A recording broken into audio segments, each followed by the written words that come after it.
Hi, and welcome everyone. Welcome to Conversations about Transformation, the keys to lasting change. If you're not familiar with the series yet, this is a series of conversations that we at NLP Marin have created by asking our master trainers to pair with some of our graduates. And today I'm one of those. And our graduates are doing really interesting things in their lives and work with transformational NLP, which we're going to dive into. This series is also really timely at this time of year. It's the top of 2022, at the time when a lot of us want to know what we can manifest and change and create and really want it to last this time.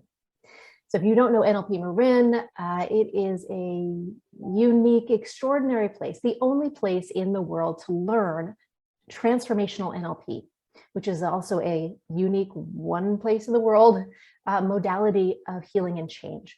Through our curriculum, our students do their own highly personal growth work, develop their confidence and competence, our confidence and competence, really learning cutting edge skills and perspectives and bring that masterful excellence back into our fields. I say our because I'm also a graduate of NLP Marin.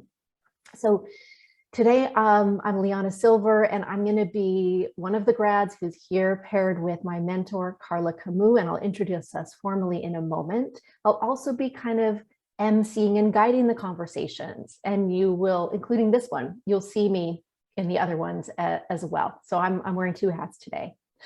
So the topic of today's conversation, we are titling What's Missing from the Law of Attraction? Stopping the war with ourselves as we manifest what we dearly want. I've been waiting to have this conversation with Carla for about 12 years, so it's a long time coming. So I'm LiYana Silver again. I'm a graduate of NLP Marin about 12 years ago. I also work on staff at NLP Marin in the marketing department. 12 years, right? Yeah. Wow. Yeah. So in terms of we were babies then. Sometimes I feel like I still am, but yeah, especially, there's mastery and then there's mastery, meaning I'm glad to be here in the presence of your mastery, Carla. So a little bit about me. I bottom line it by saying that I work with people, mainly women, who are going through the hardest times of their lives to reinvent, revivify, and realign with themselves through a unique process borrowed very much from transformational NLP that finds where self-warring and self-doubting got installed in the first place. I really help people to have radical self-trust, to feel comfortable in their own skin, to reconnect with themselves and develop the ability to make great choices, even in the face of life's most difficult circumstances. I wrote a book called Feminine Genius, very much inspired by my time at NLP Marin. I have a private coaching practice. I have an online small group program, and then a mentorship program called the Embodiment Experience. I also dance and used to have a 10-year career in the dance field. I paint in oils, and then I mother my son. And sometimes I eat sitting down. These are my big things I like to put on my CV here. So I am delighted to be here with Carla. Carla, I consider an absolute master in the field of transformational NLP, my mentor, someone I work very closely with, and a friend. So Carla, can I read your Yes, professional lovely. bio? Okay, so we're titling you Master Trainer here at NLP Marin. This is Carla Camou. So Carla has been involved in NLP for over 30 years. It's a long time. It's an incredible amount of mastery. Yes. At NLP Marin, Carla trains students and training assistants, creating a special space for accelerated and joyful learning. Carla works alongside Carl Buchheit in continually refining and evolving the body of work known as transformational NLP. As a training designer, she has the profound ability to make skills that seem magical to most accessible to the many. The premise for Carla's work is a deep respect for the individual's experience to generate new experience. The result is an elegant change that enriches the client's precious journey called life, at work, at home, in relation to others, and in all matters of the heart. Carla's private practice is based in Seattle, Washington, but we know everything is now based anywhere because it's online, as we are here. She offers private consultations, group training, and constellations. So I'm so glad to be here with you. Yes, thank you. So we do not have a problem with schools of thought like the law of attraction, but do want to point out that there's some things missing. So let's talk about it. That sounds good. Yeah. Okay, actually, let me backtrack a sec. The first question I've been asking as NC is just to ask the grad. So I'm asking myself, LiYana is asking LiYana, what my life and work is like these days as I've incorporated transformational NLP. My goodness. My first career was in contemporary dance, and I toured around in Europe and spent a lot of time in New York City. And so with that, I had eating disorders in my background and a way that I would characterize as warring with myself, being at war with myself, trying to have my body look and be a certain way that would be in line with the aesthetics of the dance world. I was just highly disciplined. So just to give you a little background to share what I've transformed very much in thanks to NLP Marin and transformational NLP. I remember a moment, I think I was 13 or 14. My father, my parents are really wonderful individuals. My father said, I don't know, I think he saw a report card that was like straight A's. And he was kind of not that impressed. He was like, this is cool, but I want you to know I love you unconditionally. And my reaction at that point was, I did not take that as good news. I internally said, no, I don't deserve that because I'm not perfect yet. I don't know where I got this. It was so hard on myself. And I remember a moment in living in New York City and dancing and doing a lot of personal growth work, spiritual growth work, and just seeing the ways that I was warring with myself and just really seeing the patterns of it and how hard I was working to change them. And just the futility of seeing them change. And I was like, I don't mean to be dramatic here, but in that moment, I was like, I could live or I could not live. Like, it doesn't, like, I'm not going to be able to change this. My life, I can see the suffering laid out in front of me and I'm powerless to change it. And that doesn't make me very excited for life.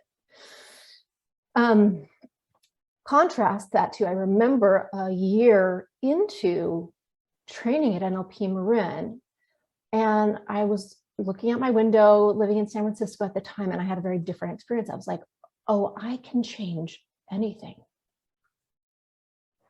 It's all revisable. Like, wow. And it was less that I had control over things, but more that I could co-partner or be partnered or co-create with life. And this, I would say, is what I brought into my life and my work is this, I'll talk more too about co-partnering with life or co-creating with life, but also like I don't war with myself. I have a really nice unconditional regard or unconditional love for myself. And I have just as many patterns that make life, interesting and complicated. I took transformational NLP and added to my coaching practice. So in work, I have a private practice. I make a profound difference for the people that I work with. I do feel like I like myself, which is probably worth the price of admission, right there. I also just want to say that although I never took a course about parenting in transformational NLP, I just took the gems and applied them to my parenting. I got pregnant while I was a student. My son just had his 10th birthday 2 days ago. And so there's the thing that happens where at certain points when your child turns a specific age, you have the opportunity to revisit things you didn't really work out when you were that age. So I have learned so much with him, but I think just a few steps before him to to actually be supportive. I've learned so much about feelings and emotions and just like embracing the range of being human. And so I'm really grateful for the ways that it has affected my parenting, my mother as well. Wow. Yeah. And I was going to say, the other thing that's built into the curriculum is a fair amount of understanding how we learn and how we develop, which I'm sure you just applied directly in working with him, learning like at what age kids are working on what knowings and learnings, and being able to help him get there. Well, I like to say that I don't work with kids, but I work with a lot of clients' memories and imprints of them as children, which actually is translated a little bit. And although we may not get into it a lot, I think one of the things that one of the bodies of work that is incorporated, I think is very distinct, it's incorporated into the curriculum, is, as you said, is understanding what is going on at very distinct developmental stages, quite young. Because so much of what we believe about ourselves and life is going to be set by the age of 3 or 4, or if you're lucky, maybe 5 years old. So understanding those, going through the program, and then seeing, oh, my son is at that developmental window. Like, this is the environment I want to cultivate around him. Yes. Yeah. Okay, good. I'm glad you pointed that out. So real quick, how would we describe schools of thought that are about creating what you want, like law of attraction? Just, for someone who hasn't studied it, probably understands a little bit, but like, yeah. So there are a lot of schools of thought about how to create your reality, how to manifest what you want. They go under all sorts of different names and different schools or philosophies, and it's a lot of really similar stuff. There's like similar, they're threads that run through all of it, which is getting pretty clear on what you want, and then in some way doing something energetically or in prayer or in whatever the format is, where you sort of co-create with some energy that's out there. And I'll add to that. Yes, exactly. I work with a lot of people. I think it's definitely in my background, work with a lot of clients, a lot of people who are deeply influenced by this. And it's so empowering, which is essentially says, what you put your attention on, you create. That goes for things you want and things you don't want. So if you focus on what you want, be it by prayer, energy, or whatever it is, right, that's what you can manifest. So be careful. Don't put your attention on negative thoughts or disempowering thoughts or ways of being, because that's what you'll get more of. And I think this is incredibly empowering, which is, I create my reality, and can really put us in the driver's seat to steer our lives. So that's kind of the idea here. But then what we know, then we get into trouble. Let's describe the trouble. So yeah, you take it first. What do you? I have my thoughts. What I see as the trouble is that it's pretty impossible for humans not to have thoughts, discouraging thoughts, negative thoughts, to have difficult feelings. That's part of life, and that all of that is information.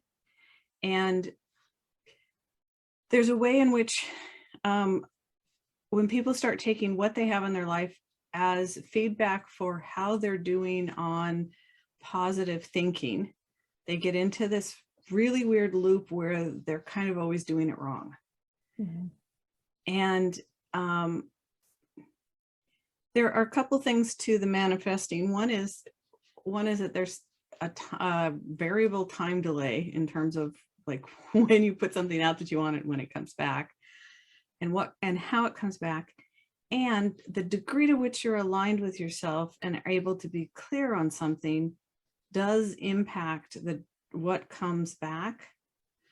But also the degree to which your relationship with yourself is already disrupted is kind of determines a little bit how you take the feedback of what you get.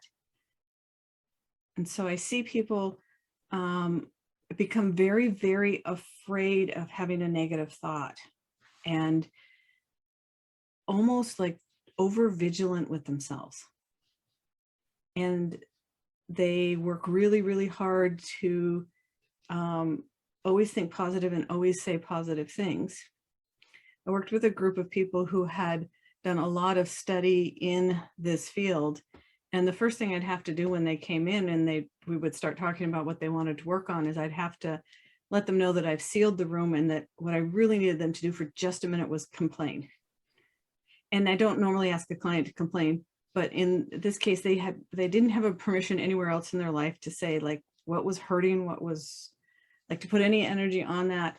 And you do have to put some energy on it to kind of figure out, okay, so this is my present state. This is how it is.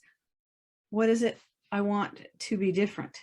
But if we don't know where we are, it's very hard to know where we're going. And if we can't be unhappy with something, then it really limits how much of knowing where we are we can have. You said so much in there. Yeah. That's one of the problems that I see. So it's a lot about that relationship with self. Your moment where you said like, I could change anything, it's all changeable, is both incredibly freeing and really terrifying for most people. The responsibility to choose and to decide is huge at that point. And it really does require you to have some real trust in yourself to know that you have that ability.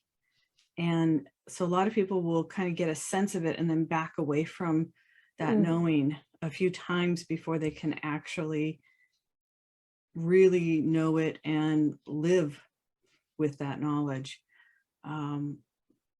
Because the first temptation a lot of people have when it's like, if I can change everything and I've got this in my life, then I must not love myself. And that's about 3 or 4 steps of like what are really harmful thoughts to have about oneself. I think you're describing this really well, and it's part of what breaks my heart, is that there's somehow, as you said, this hypervigilance around things labeled as negative creates a mistrust and a warring, like internal mistrust and warring. And that environment is, that's one I would call like self-warring. And it's just like corrosive on the inside. And I don't think that's the point of any manifestation school of thought. But I don't think so either. But I just see it so much. I also want to speak to, I know you'll be able to add articulation to this.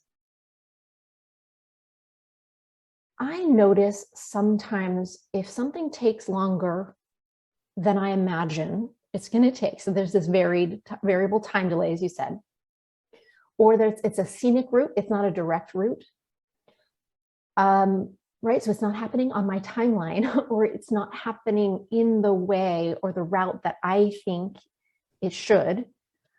So I think that's another byproduct. And I think what's missing there is something that I learned from you a lot, and from Carl and other teachers in NLP Marin, which is, it's kind of important that you get what you want, and that is where we're heading you. But I think what we signed up most for as human beings is what we learn along the way, and is the incremental shift and change in perspective and growth and actual like engagement with life along the way, even more than the thing that whatever we're actually manifesting. And I feel like a lot of that gets lost or discounted. Yeah. And there's another piece where it's people will over define what they want. So if they're looking for like a career change, they will get down to the nitty gritty, all the fine details of exactly what they want in a job. And the more fine-grained you are in the kind of the sense of what you desire, the harder it is to recognize it when it comes. So somebody who wants a career change and who has a absolute salary they have to get might be offered a position that is everything they love, but it's a little bit less money than they had on their absolute. And so when they get it, they might actually really love the position, but they label it as a failure. And that's really tough. And then so that's one piece of it, is over defining it and having to have it come in an exact form. And then the other one is not recognizing that there's a lot of growth that happens between where you are and that desired outcome.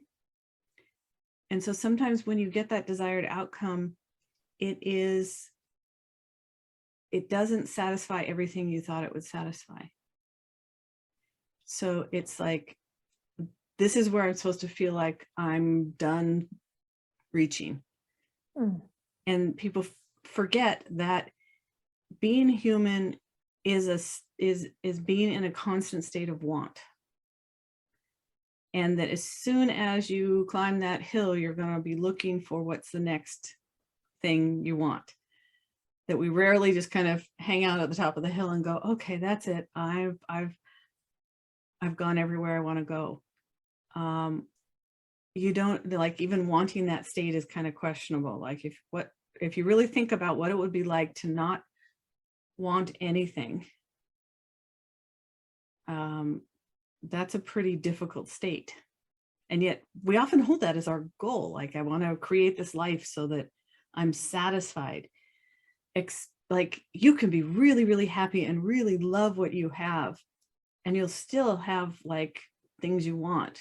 And the expectation of that, a certain type of satisfaction, I don't think is realistic.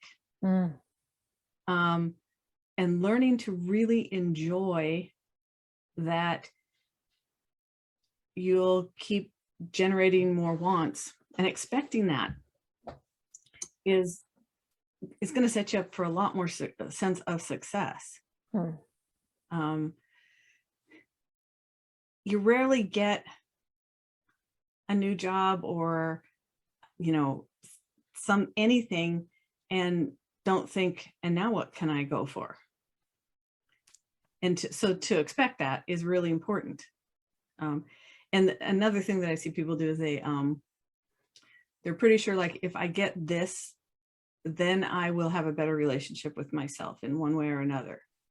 Then I will feel more confident. Then I will feel more successful. Then I will feel more beautiful. And those goals rarely actually produce that experience. So you might actually get exactly what you reached for, but it doesn't give you what you think it will give you. Yes. Oh, well said. So if it's not because we are untrustable or bad or too fixated on negative thoughts that we manifest what we don't want, like, how do we explain that? How does it happen that we manifest what we don't want in our lives? Well, we need to remember the time delay. So what we may be experiencing is something that a previous version of us reached for. And it might be the combination of, we're not just one self in here. So it might be the combination of what's been reached for inside. Different selves in different moments. And this was sort of what happens if you put all the wants in a blender. So just, if you think about like the wanting to stay under the covers or wanting to get up and work out, those are pretty opposite, different wants. And if, we add in there, wanting to actually cuddle with the person in bed with us, that's a whole nother one, right? That's a whole, like, these are all three very different kinds of activities. If we throw those in the blender, I don't know what we get, right? Now, this is how we are all the time. Where when people are going for being their authentic self, it's like, I don't even know exactly what that means, because there is so much varying criteria, and there are different things in any moment, there's often many things we want, and they're not all compatible. So there's always like a little negotiation inside who gets to have what they want right now. And in NLP, we do some work where a lot of times those negotiations come out so that what's important to all aspects of us is fulfilled. When we're a little bit more scattered or split, and we're not talking multiple personalities here, we are talking just aspects of us. When those are a little bit, when the communication between those aspects of ourselves is jumbled in some way, what we end up manifesting in our lives is really varied. And confusing. It's very confusing to decode.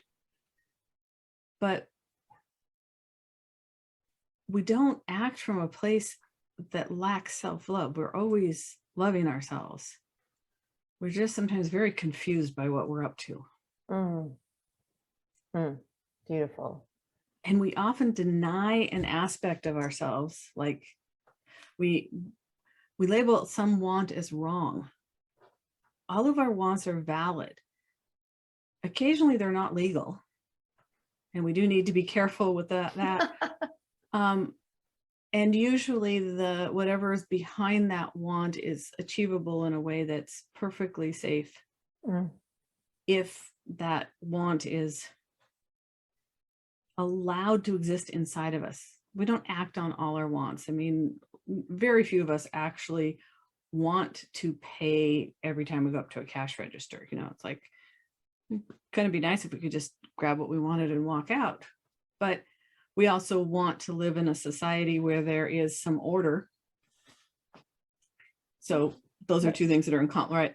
But recognizing like the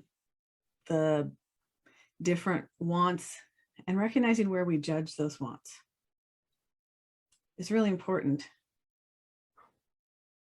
And there's not only what you're saying, but like recognizing and respecting all these different aspects of ourselves, which is an art, which really is an exploration.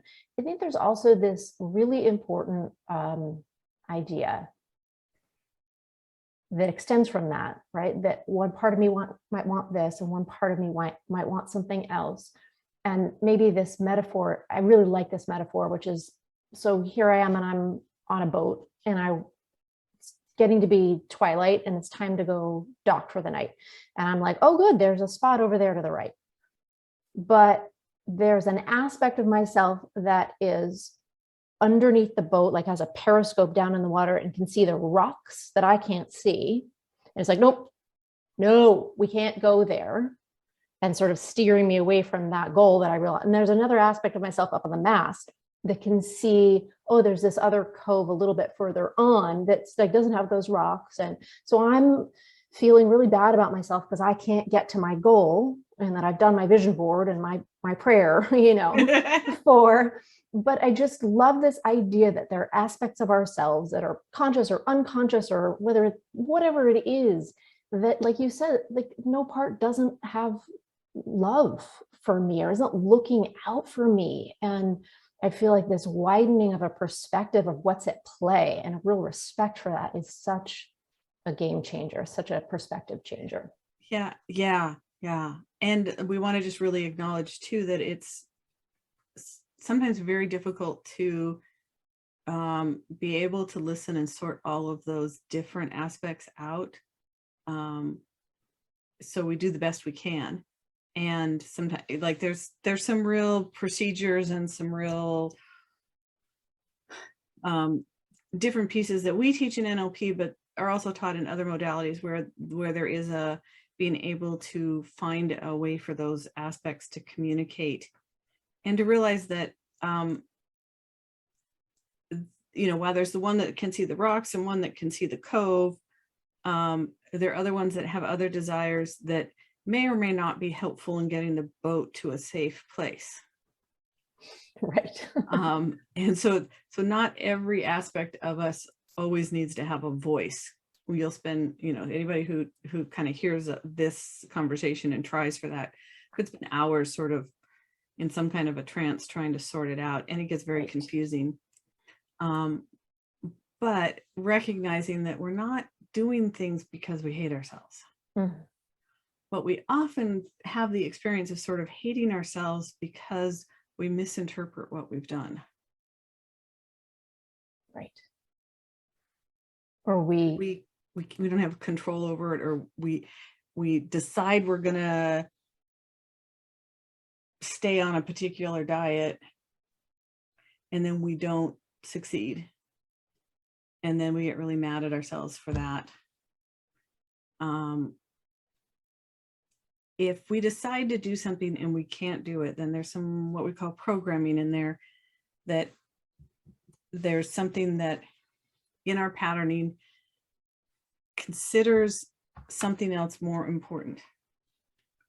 And so oftentimes with the help of somebody, you need to kind of go in and find out what that is. And sometimes people change their mind when they find out what it is. And sometimes we can shift the programming so that what we're consciously deciding our other than conscious aspects are aligned with. So much of the time, those aren't aligned all the way or at all. It's not a new concept to align with yourself or like yourself or love yourself, but it is a remarkable thing that NLP Marin and transformational NLP does throughout the courses and the training, which is take this stance that most of us develop, which is, if I'm not successful in my diet, it must be because a part of me, I need to try harder, I need to overcome it, I need to push it up the hill. And this, it's kind of miraculous that probably every single student emerges with some sense of, there isn't something I need to whip like a stubborn donkey. I actually can assume that all parts of me have good intentions for me. And that's remarkable. It's remarkable. I think what we do that's different, and because I have not studied all modalities, I can't speak for the modalities, but there's the concept of loving yourself and being gentle or kind or with yourself.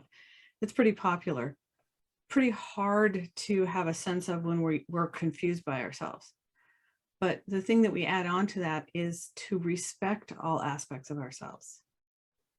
So when something happens and we're not pleased with the results or the behavior, to respect whatever's going on there enough to understand it. And usually once you understand, when we get into the depth behind all of that, when you begin to understand it, the respect is really easy. But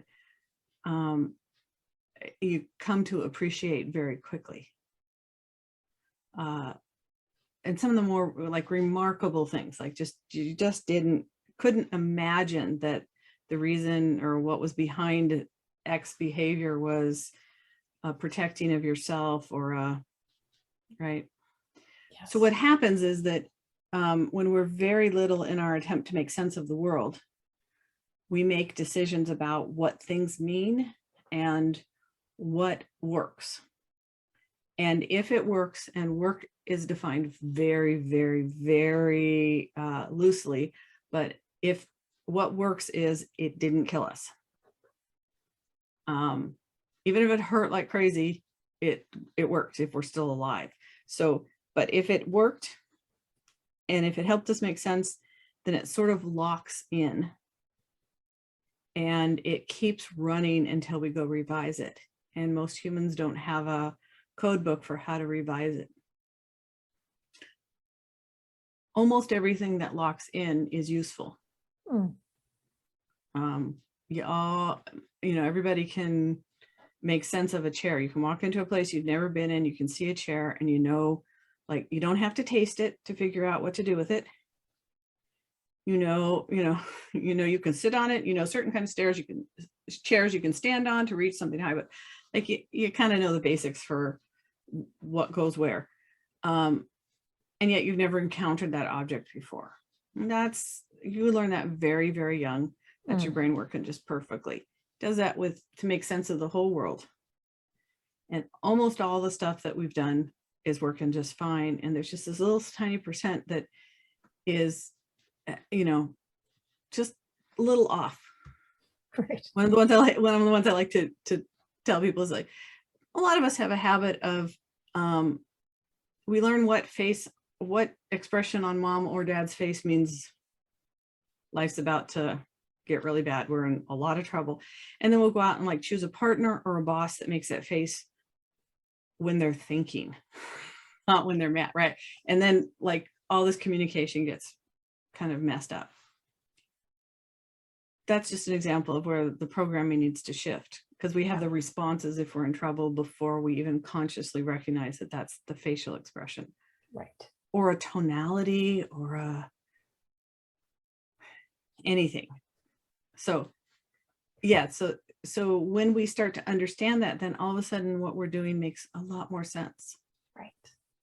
Right. Beautiful. And then we can make new choices. Yeah. Well, this leads me into a related question. So there is a lot of talk about choosing love over fear. As we talked a little bit, think positively, like slanted toward positive thinking, positive feelings, and specifically choose love over fear. And I would love to dig into this a little bit. Yeah. I feel this is misleading and kind of damaging and maybe impossible. I would agree. What do you notice about that? And what have you, yeah. So let's say there you are and your partner made that face that your parent used to make. Now they may or may not be upset at you, but you feel scared, right? And so the instruction is in that moment, say the loving thing rather than, or choose the loving action versus the fearful action. That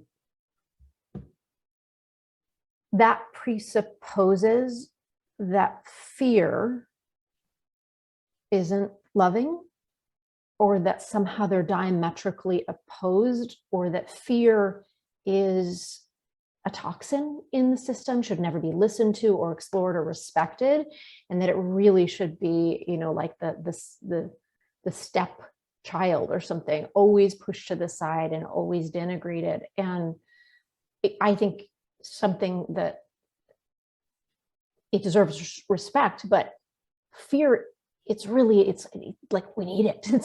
It's a really important part of being human. And so I would love to get your take on that. Like, why does that need to be? I mean, I understand the idea, which is like maybe respond in a nice way rather than fearful way. But let's notice that the choose love over fear presupposes that you're being afraid is mutually exclusive from loving. And it also is the kind of choice that says, like, choose love towards who?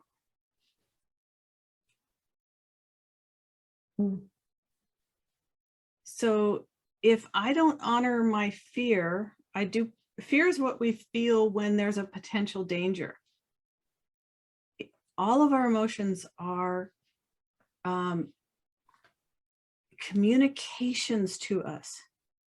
And if we don't listen to those communications, we can get in a lot of trouble. If somebody who doesn't have any fear, a kid with no fear is really in trouble, because they will stick their hand on the hot stove. They will walk out into the traffic. There are things we teach our children to be afraid of.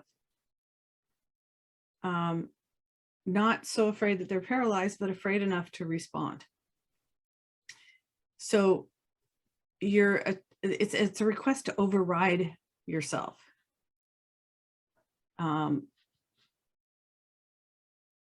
Listening to the fear has a really different space, right? Because you can, in just a moment, you can see that face on your partner. You can see that expression on your partner. You can listen to your fear, and then you can question it. Is that really what's happening? And you can question it inside and you can question it outside. And it can change the interaction almost immediately. So that you would choose either one is like seems off. And that you would label being fearful as wrong. And that you would, that somebody would prioritize speaking lovingly to somebody over responding to fear is asking two very different parts of your brain to respond. The function for fear is kind of at the base of your skull, kind of in that critter brain area, and love is the higher up function. So it's like the critter part of your brain will always win, because its job is to keep you alive. And that's what you want, you know. So it's kind of it's an impossible request for us to make of ourselves. And I think that is sometimes where some of the law of attraction gets a little like wonky, is that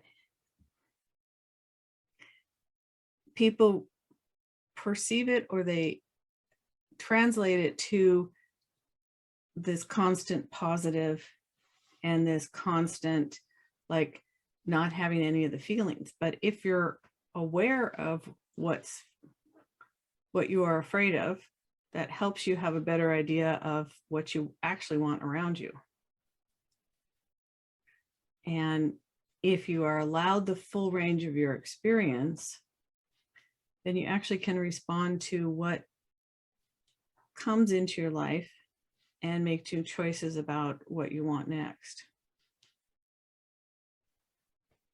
And I love what you said about loving to whom, to which part, to you, to them, to the other person, to which part of yourself. You know, for someone who's a recovering people pleaser,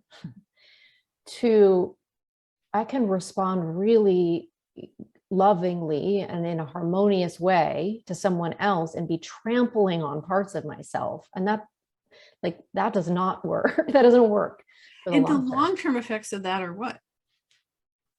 What happens to your relationship if you trample on yourself in the presence of this person enough times? Well, for sure. I mean, my own sense of trusting myself, I kind of, that withers. I get resentful toward the other person as I'm constantly throwing myself under the bus for you. And I think at the heart, at least what I've discovered with people pleasing, is a terror of other people, that if they're not, like, I presupposed that people are dangerous and I have to mollify them And if they're not pleased, they could really turn on me. They could judge me. They could hurt Yeah. me in some way. And that is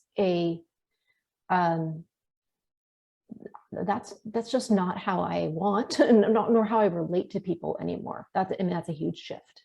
Yeah, it's actually like constantly accusing people of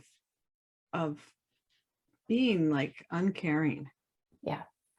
And it is a moment, it's in the moment, that people pleasing is in the moment a gentler response, but it actually isn't something that furthers the relationship.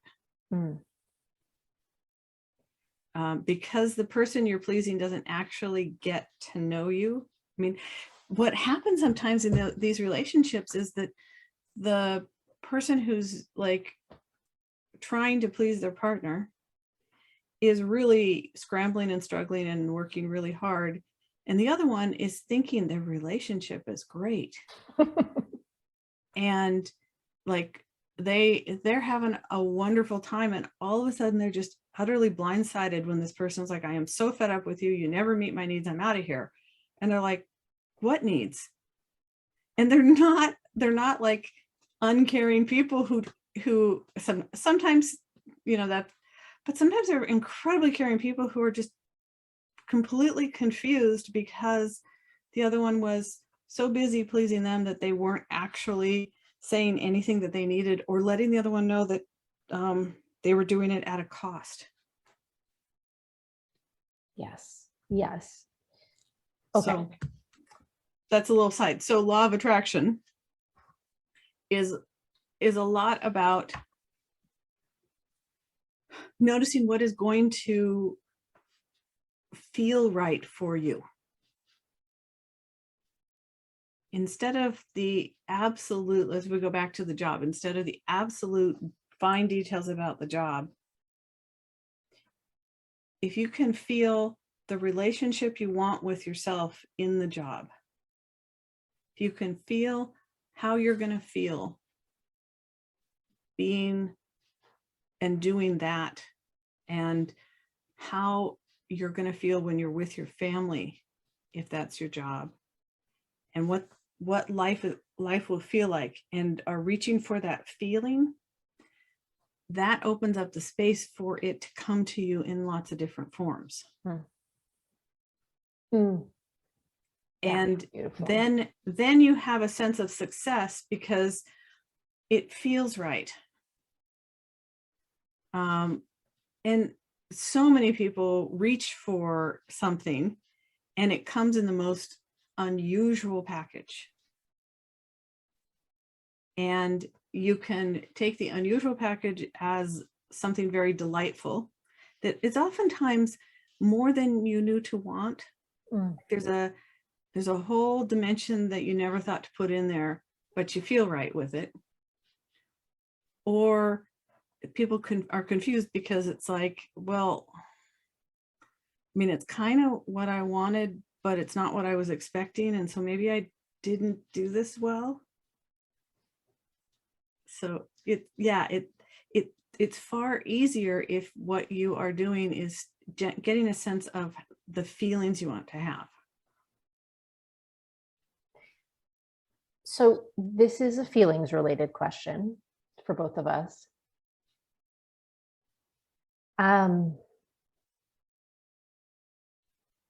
What could work better than labeling feelings or emotions negative or positive?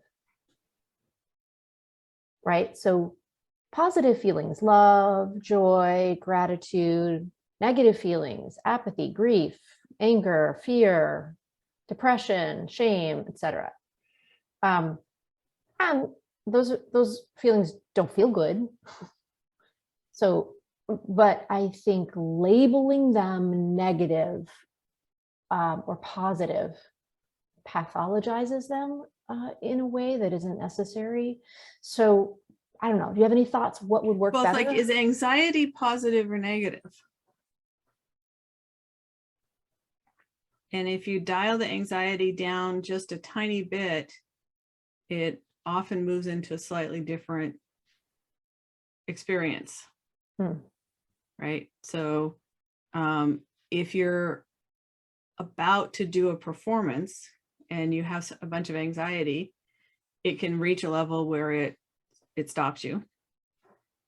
Or if you dial it down just the right amount, it goes into anticipation and excitement. Right. And a tiny bit of anxiety before a performance can keep you really sharp. A lot of performers would never want to give up the anxiety because there's a way that the anxiety gets them to focus, and it's really valuable. So is it positive or negative? A little bit about this. I don't actually have a problem with labeling them positive and negative. I have a problem with labeling negative emotions as not okay. And it's like all emotions are information and the communication. And so you want it to feel bad if you stick your hand on the stove. I mean, because otherwise you're gonna like kill tissue, right? Right. You want it to feel bad when you're saying cruel things to someone you love.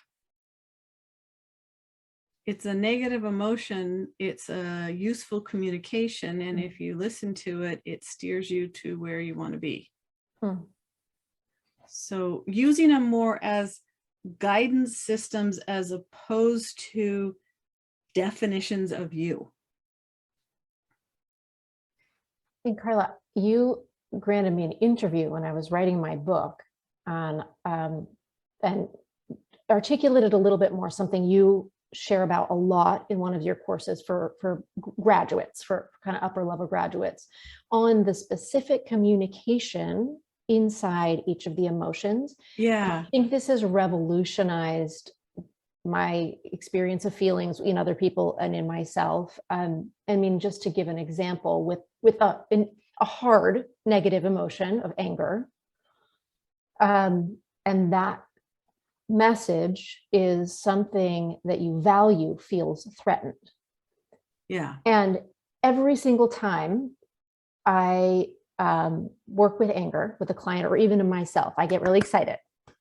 And I'm not saying it isn't hard, and we want to figure out how to not keep it in and not express it in a way that's damaging, right? It's hard to work with, but every time I get excited and I say, okay, so if you knew anger wouldn't show up unless it was trying to tell you something you value feels threatened, what is it that you value?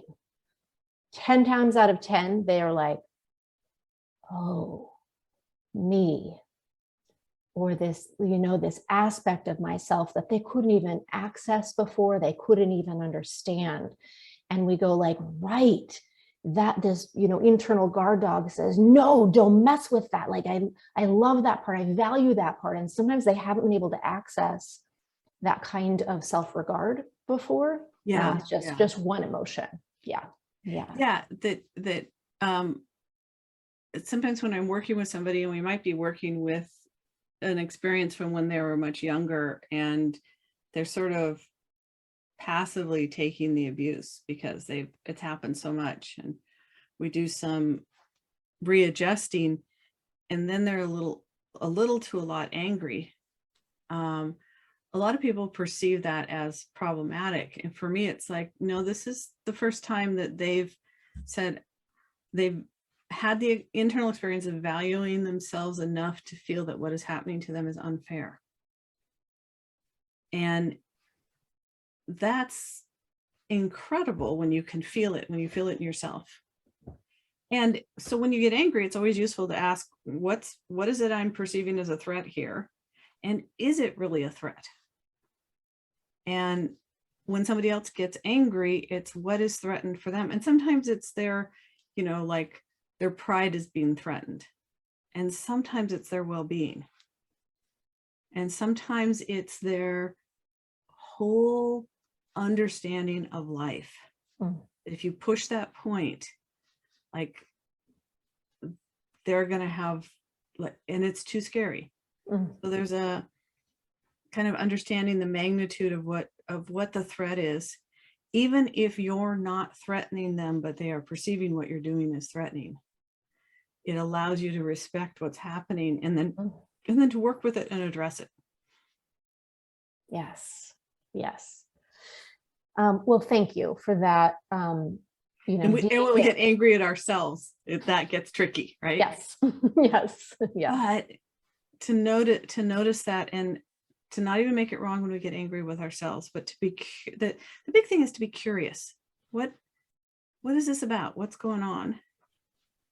And to be gentle, that when strong emotions hit, curiosity is a really hard one to bring up.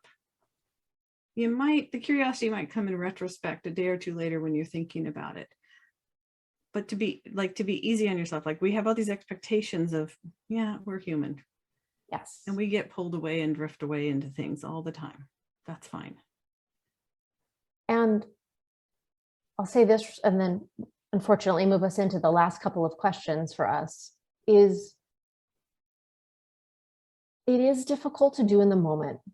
And I just would love to underscore that this is one of those things that is almost at the level of instinct.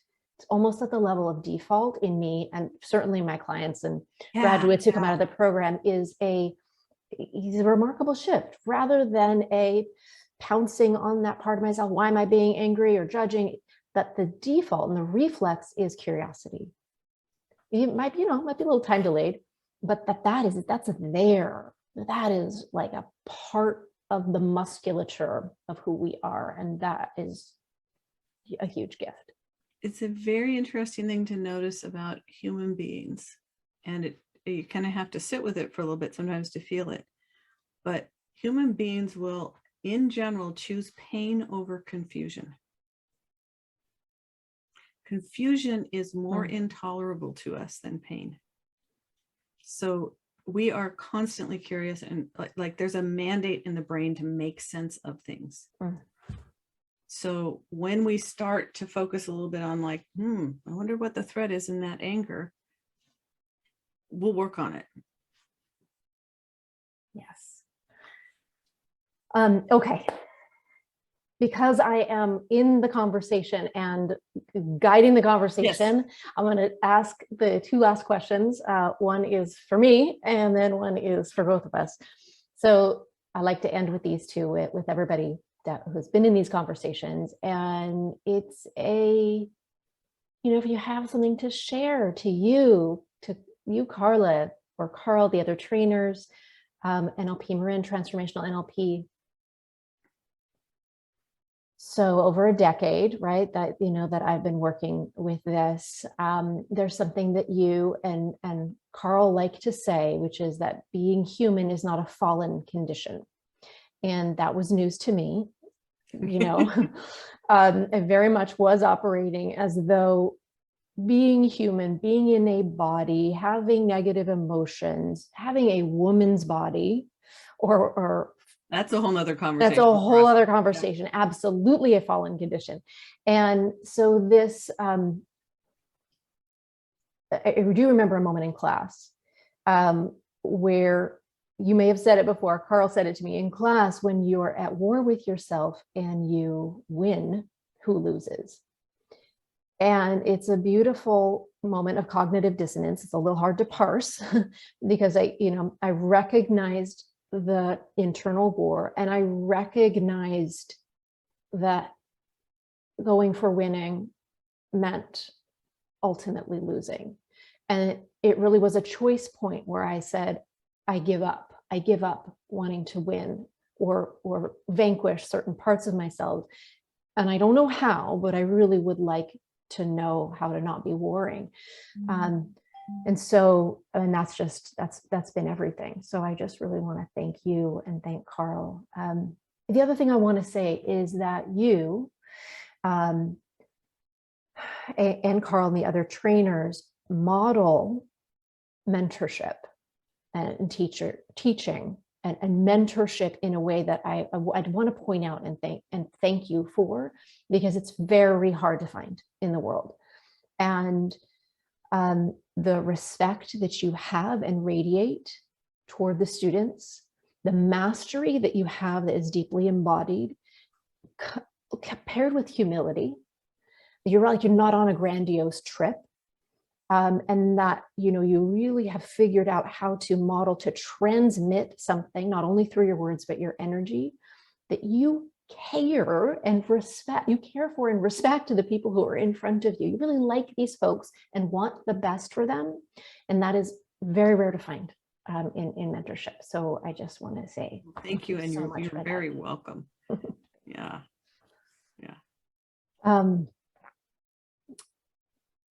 I have done many, many transformational programs in my life. And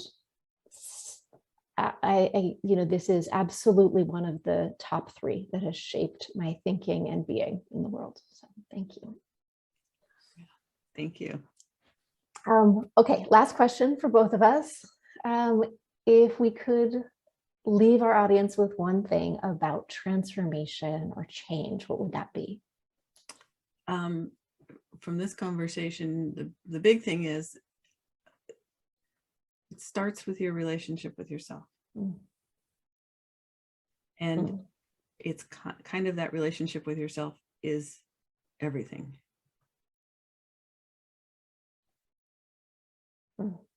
Yes. Yeah, it's what opens the door to everything else. Yes, well said. Okay, so what I might add to that, yes, and well, also from this conversation, that transformation is a verb rather than a noun, a journey rather than a destination. Ooh, I like that. Yeah. It isn't like the actual trophy that you get at the end, but this thing that just, lives and moves and grows and like is part of your backbone. Yeah. Yeah, that's lovely. Thank you. Oh, thank you too. Oh, Carla, all right. I can't keep you any longer for the sake of time, but thank you for all this. Thank you for what you do in getting transformational NLP out into the world. And thanks for all of you listening. If you want to know more about Carla, thank you. Want to know more about Carla, about NLP, transformational NLP, NLP Marin, and me, the links are below this video, and we will see you in the other conversations. Thank you all. Thanks, everybody.